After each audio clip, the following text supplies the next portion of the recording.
The first thing I did after being reborn was grind 250 kilograms of meat and gather my whole family to make meatballs together. I did this because, in the past life, my stepmother had an affair with an unknown man and got pregnant with his child. Since she did not want my father to know about that, she deliberately caused a commotion at the market over the sale of eggs. As a result, she was pushed to the ground during the chaos and lost her baby. When she returned home, she wept pitifully and told my father, "If it weren't for Megan insisting we go snatch those discounted eggs, I wouldn't have fallen and lost our precious baby boy." Hastily, I tried to explain, but my fiancé stepped forward and sealed my fate when he yelled, "Megan Foster, I'm so disappointed with you. I know you are a greedy woman, who likes to take advantage of others, like eating at restaurants without paying, stealing bulk snacks from supermarkets and so on. However, this time, you've gone too far. You caused Auntie to lose her child just for a few eggs. I can't marry someone like you. I'm calling off our engagement." Hearing this, my father flew into a rage. He chased me and slapped me across the face dozens of times. Then, he tied me up and sold me to an old bachelor in the village. I was locked in a pigsty, tormented until I bleeding out and died. Only when I had already died, did I finally learn the truth that the person my fiancé was after actually my stepmother. Our engagement was just an excuse for them to be together. When I opened my eyes again, I was rebirthed on the same day when my stepmother went to the market to get eggs and miscarried. My stepmother's call came in while I was holding my quilt tightly and crying my heart out. Instinctively, I picked up the call. My stepmother, Olivia James's voice, rang out casually from the other end. "Megan, it's almost New Year's, so I'm heading out for a walk. I won't be home to cook today. You take care of the housework and make dinner for your dad and grandparents, okay?" She spoke as if it was a sure thing. She did not even give me a chance to refuse when she said again, "Don't say anything to your father about my whereabouts. If he knew where I am, he'll searching for me again and I won't have a room to breathe." "Well, that's settled then. Megan, you're my good little girl. When I get back, I'll bring you something tasty." After Olivia stated her intention, she ended the call straight away and then rejected my call. I tried to call her 5 or 7 times, but every time all I got was a busy tone. I suddenly realized that she had blocked me. This made me completely awake and a cold sweat broke out in my rage. I was actually a reborn person. I went back to the day my stepmother would pretend to have a miscarriage over some eggs. In my past life, my stepmother married my father in a hurry because she thought he was a rich man. Only the wedding, did she realize that she married an ordinary old man who did not get any pension. Everything he had shown off to her was actually mine. Although she was not happy, she did not have any other option than to go through with it. On that fateful New Year's Eve, in my past life, my stepmother had called me with the same excuse. She said she wanted some air and asked me to take care of the household. I had agreed and went back to the company as it was a busy day. I did not come home until evening to eat New Year's Eve dinner. However, when I walked in, the house was eerily quiet. In the living room, my stepmother was crying, while my 8:05 a.m. fighting off my stepmother's slandering by making meatball. Father glared at me with fury in his eyes. Tears streamed down her face as she accused me, "Megan, it's all your fault. If you hadn't been greedy and dragged me to that market for those eggs, I wouldn't have been crushed by so many people at the market and the baby." I was stunned and scrambled to explain. "Mom, what are you talking about? I was at work all day, even wore late there. I never went to the market with you." Just as I was about to show my work records as proof, my fiancé stormed over, snatched my phone and smashed it to the ground before stomping on it. His voice was full of disappointment. "Mega, this is the last time you let me down. You've always been greedy and shameless, but now you've cost Auntie her child. I won't tolerate you and I'm breaking off our engagement." It was all it took to convince my father. He finished his cigarette and his furious gaze locked onto me as he roared, "You wretched girl. You've doomed our family by killing my son." He yanked my hair and slapped me over a dozen times before tying me up and selling me to an old bachelor the village. It wasn't until I was tortured to death that I learned the truth that my stepmother and my fiancé, Finn Colin, had been having an affair all along. The baby Olivia lost wasn't even my father's, it was Finn's. Been having an affair all along. The baby oh. The two of them had been careless in their affair and forgot to use protection. Since they were so afraid of being exposed and condemned by many people, they had conspired to frame me. Their scheming was almost admirable if only it hadn't cost me my life. This time around, I wouldn't let those scumbags have their way. A cold smirk curled on my lips as I decided not to step outside. Instead, I had 250 kilograms ground pork delivered straight to our doorstep. As for work, I sent my boss a quick message requesting to work from home during the New Year's holiday. Being a key employee, my boss valued me highly and approved my request without hesitation. With everything settled, I leisurely got out of bed and washed up. When my family and I sat to eat breakfast, the doorbell rang. It was the butcher. He hauled 250 kilograms of minced meat before quickly departing. My father, grandfather, and grandmother all gawked at the sheer amount of meat. They immediately bombarded me with questions. I casually shifted the blame to my boss. The company we collaborate with had trouble settling their accounts by year-end and my boss was pressing for payments. They decided to settle with goods instead. Since they're in the pork business, my boss just turned this year's bonuses into mincemeat for employees to take home and make meatballs. Grandma was stunned. This much meat? It's got to be at least 250 kilograms of meat. At this rate, it will take a long time to make meatballs. Grandpa sighed. Well, I guess I'm stuck here today. I was planning to meet my old pals for a chess game, but it looks like that's off the table. After sending the butcher away, I turned to my father. Dad, we can't let all this meat go to waste. Grandma and Grandpa have spoken, so you'd better get to work and make meatballs with us. Wash your hands and start working. Grumbling under his breath about how unreliable the company was, Dad rolled up his sleeves and got to work. Within moments of chopping vegetables and herbs, he was sweating heavily from them. On New Year's Eve, while other families were busy putting up decorations and setting off fireworks while adults and children were playing together, ours was working hard and making the meatballs. 8:05 a.m. Fighting off my stepmother's slandering by making meatball. As the strongest person in the house, my father ended up handling most of the work. He chopped the vegetables and herbs and mixed the mixture. He spent the entire morning working while sweating. By noon, we were all starving and that's when my father remembered my stepmother, who was supposed to be out shopping. It's already 12:30 and your mother still hasn't home to cook. What's she doing out there? Feigning innocence, I shrugged. I don't know. I called her 5 or 6 times this morning, but she blocked me. Maybe she's mad at me. Why don't you try calling her, Dad? My father frowned and pulled out his phone to call Olivia. Ring. Ring. Ring.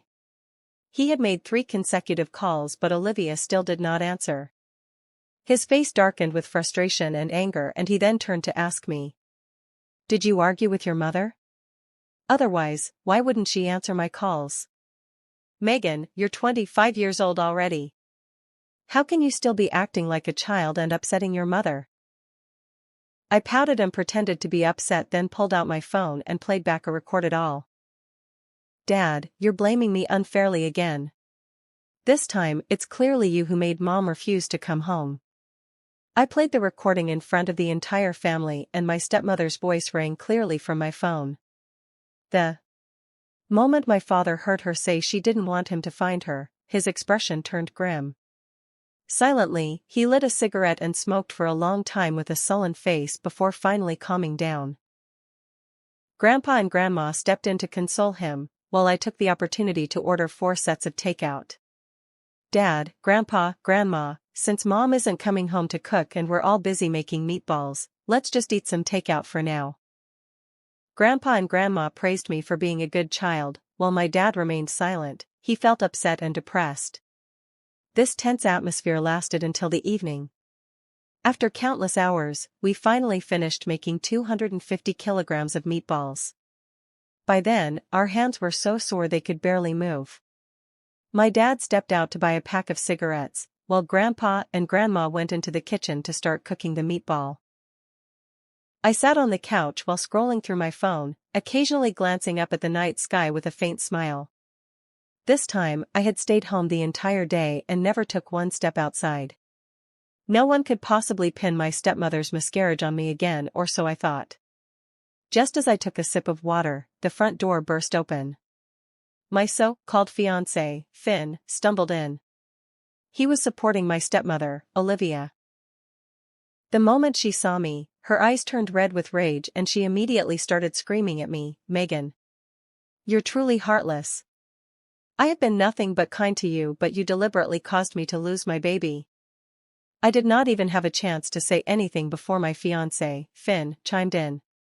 His voice filled with disappointment. "That's right, Megan. I never thought you'd be this cruel. You've really let me down. I can't be engaged to someone like you, so I'm calling off the wedding." I blinked innocently. "What are you talking about? Mom, were you really pregnant? Since when? Why didn't I know about this?" Olivia's tears fell even harder when she saw me act like this. "Don't pretend you don't know. I only told you just last night that I was pregnant. Then this morning, you tricked me into going to the market for discounted eggs, because you knew it would be crowded. You made sure I got pushed around until I miscarried." 8:05 a.m. Fighting off my stepmother's slandering by making meatball. 0. I barely survived in the hospital and now you're standing here acting clueless and asking me about this, she asked while sobbing. "How could you do this, Megan? Women should support each other, but you don't even have a heart." She shrieked again. The whole family still lived in an old courtyard house, despite we owned a new apartment in a modern district.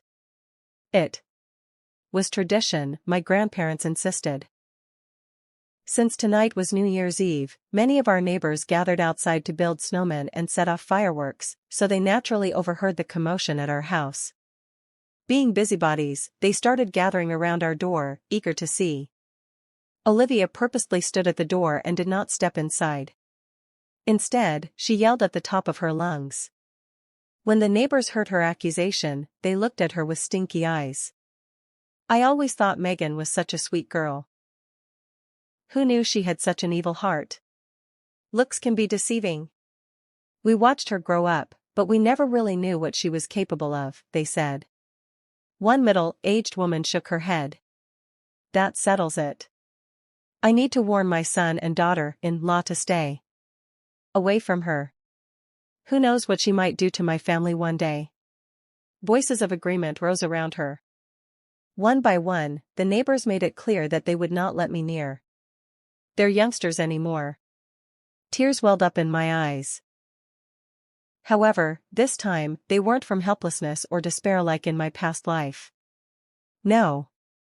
This time it was from excitement.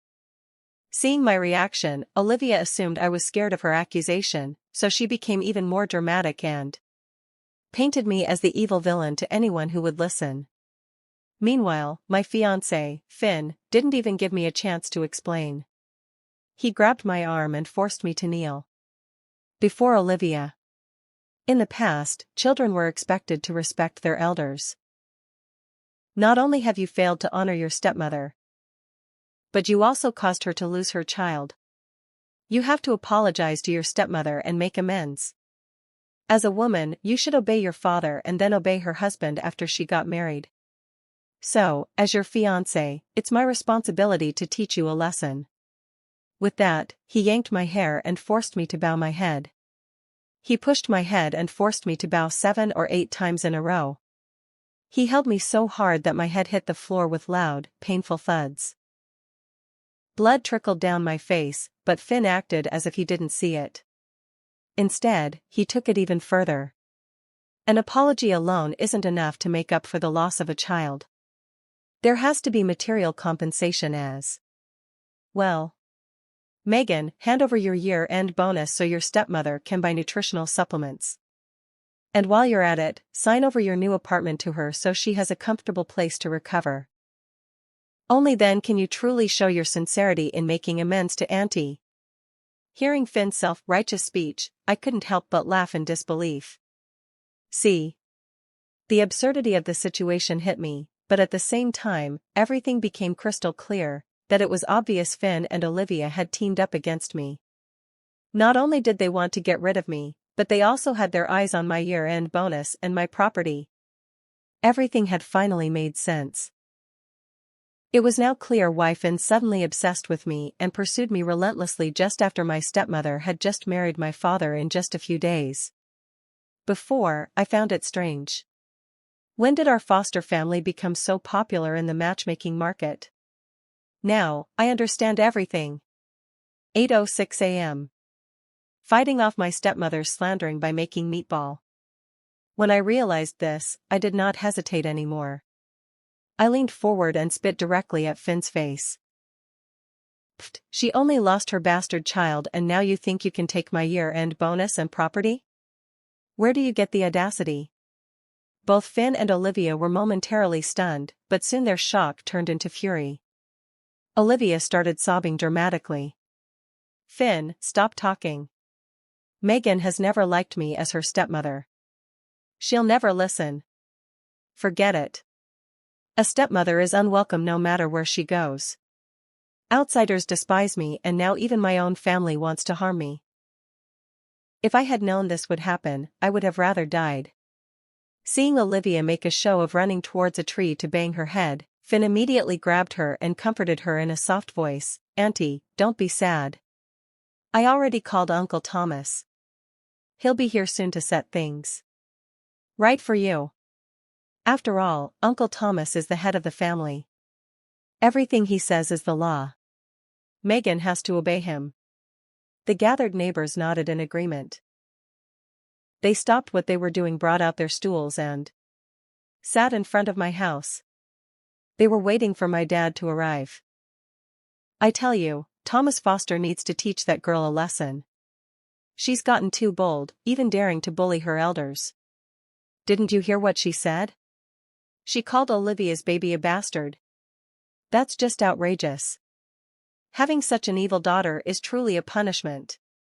Hearing the neighbor's words of condemnation, Olivia's eyes gleamed with satisfaction. She threw me a quick, triumphant glance, thinking she had me cornered. However, she was in for a disappointment. Meeting her gloating gaze, I merely curled my lips in a mocking smirk. I didn't even bother responding. She must have never expected that, at that moment, the person who wanted my dad to arrive the most wasn't her. It was me. It didn't take long for him to arrive. My dad had only gone out to buy cigarettes and before long, he returned with a cigarette dangling from his lips. Seeing the large crowd gathered outside our home, he hesitated for a moment, confused. However, before he could ask anything, Olivia rushed forward, pressing herself against him like a fragile flower in the wind. Tears welled up in her eyes, her face full of sorrow. "Thomas, you have to stand up for me. Megan killed our child."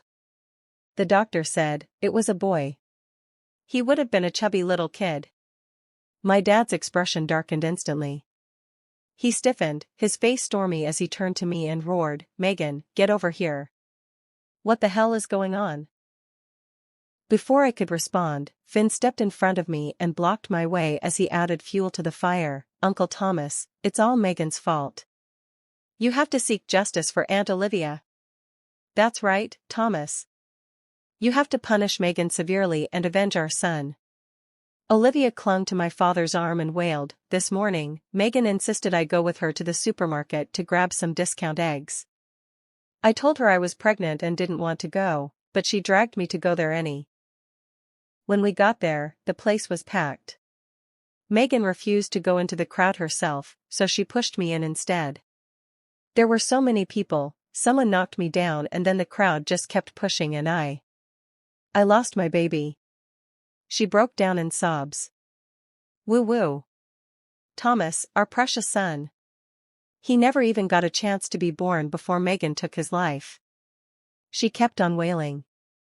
She was completely oblivious that my dad's face was growing darker and darker. By the end of it, his face was a mixture of red, black, and green. A real festive touch for the new year. C. 8:06 a.m. Fighting off my stepmother's slandering by making meatball. Yet, Olivia remained completely oblivious. She was too caught up in demanding compensation for her miscarriage. "Thomas, you've spoiled your daughter rotten. That's why she disrespects her elders and deliberately harms her own brother. You should beat her hard. Oh, and while you're at it, tell her to hand over her year-end bonus and the house. What does a girl need so much money for anyway? If she's obedient, she should have at least a few tens of $1,000s she saved up." She was getting more and more excited, speaking faster and louder.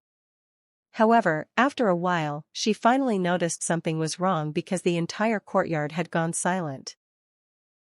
Even the neighbors, who had been munching on sunflower seeds like they were watching a drama, had stopped. Slowly, she turned to look at my father, only to meet his dark, murderous glare.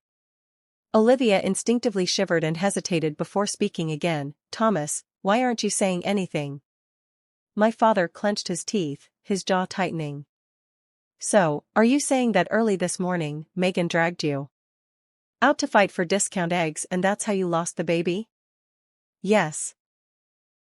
Finn can vouch for me. When I was bleeding out, she ran away and it was him who drove me to the hospital." As if on cue, Finn stepped forward and nodded firmly. "That's right, Uncle Thomas. I happened to be shopping at the mall when I saw Auntie having a miscarriage. I rushed her to the hospital. It was a grueling nightmare from morning till night." The moment he finished speaking, Olivia eagerly pointed at me. "Hurry up and hit her. Look at that brat, Thomas. She's staring at me with such disrespect. She has no sense of decency." Her eyes lit up with triumph. She didn't even bother calling me by my name anymore. Instead, she called me the brat as if I was beneath her.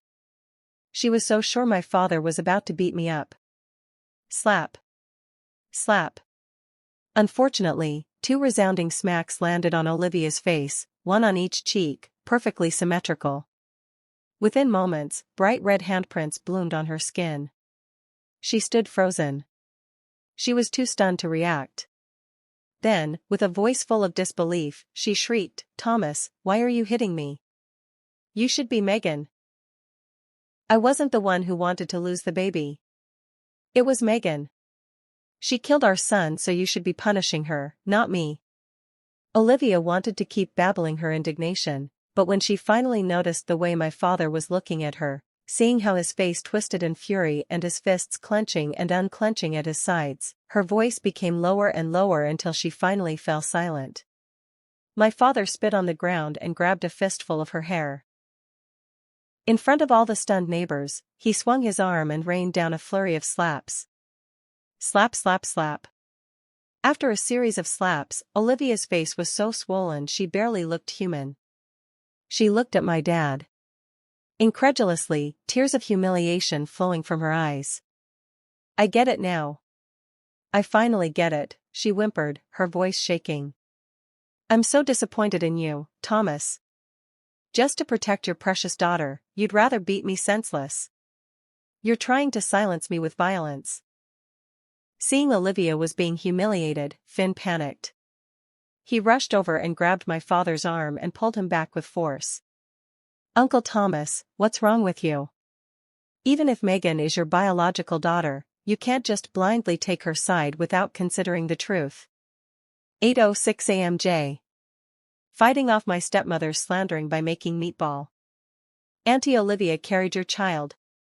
She had just lost her baby, shouldn't you be comforting her instead of attacking her?" The neighbors, who had been enjoying the show, started getting angry as well. "Thomas, what's wrong with your family? The younger one disrespects her elders and the older one beats his wife. Why do you have to ruin the holiday for the whole village?" "Ugh. can we still respect him? He doesn't deserve to be one of us anymore. I'm telling the others that we're cutting ties. We're done with him. That's right. That family has gone too far. I'm calling the police. They both need to be arrested. Both father and daughter are alike. When she heard the neighbors rallied behind her, Olivia's panicked expression vanished. She straightened up and turned back to my father, her fear replaced with cold calculation. She choked back a sob and declared, "Thomas, if you don't stand up for me, then let's get a divorce. However, let me make one thing clear, I will report this to the police. Megan caused my miscarriage and you hit me in front of everyone. I demand justice." She purposely emphasized the word police, it was clear that she was using it as a threat. If my father didn't comply, she'd make sure he ended up in jail for assault. Finn, seeing my father hesitate, assumed he was afraid and eagerly added fuel to the fire. "Uncle Thomas, your family's actions have been disgraceful. Negan had caused Auntie Olivia's miscarriage and instead of making amends, you hit her when she was at her weakest. If you don't offer proper compensation, this won't end well."